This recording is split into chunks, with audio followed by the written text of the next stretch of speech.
So eBay says it's making its pre-loved fashion more transparent, but is this July update actually setting sellers up for a flood of returns?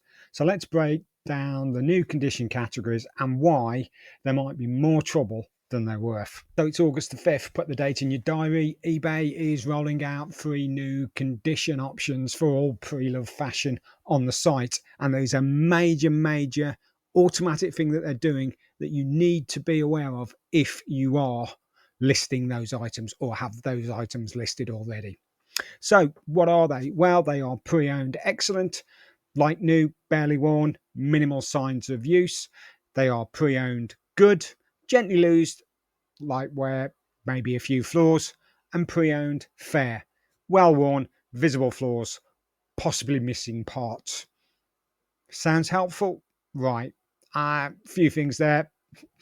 The kicker is all your existing listings, no matter what condition they are or what condition you are going to be putting them as, will be set to automatically good. And that could open up a complete can of worms. Now, I'm no fashion expert, but this is where I think it's going to get messy because what you call good might be fair to somebody who's really picky. What looks excellent in your eyes might not pass someone else's sniff test.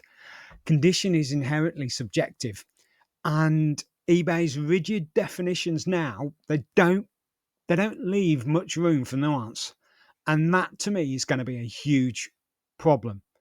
Let's be real. So how many buyers out there are going to read all the fine print about there's a little bit of gentle creasing here, there's a light scuffing there, and what a light scuffing to you or what a light scuffing to them, that's subjective. So you could either be over egging your item in their eyes, which is actually going to be a return pending, or a I need some money off pending, or you could be selling yourself short because you have such high standards. So where is this going to lead to? Are people who buy that excellent expecting showroom quality? So here's where sellers, I think, could get burned if a buyer feels that that item does not match the condition label that you have set. It's going to come back as an item not described case, and that is going to be at the seller's expense. And we all know the default stance for eBay at this moment in time is they will side with the buyer.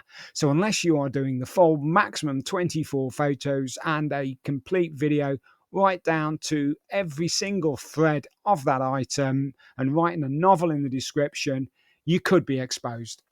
Now imagine you've got hundreds or thousands of listings already on eBay.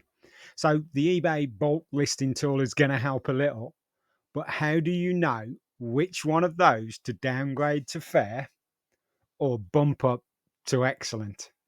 You're either going to be spending hours upon hours reviewing each item or risk that misclassification and the fallout that will obviously come with it.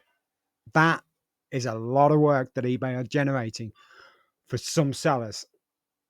What are your thoughts on that? Leave your comments below. I'd love to read some of them. So is this update that they've done just about clarity, or are they shifting the burden onto sellers? Let me know in the comments. Are you going to be updating your listings manually, or are you just going to let eBay automatically set them as good for you?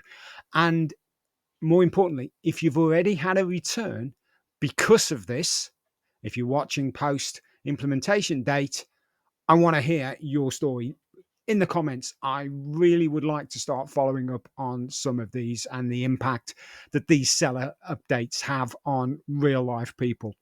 So like if you found it helpful, subscribe for more seller insights, eBay policy breakdowns, and the no BS, no fluff that they don't put on the seller updates, and of course, my interpretation. So thanks again, everybody.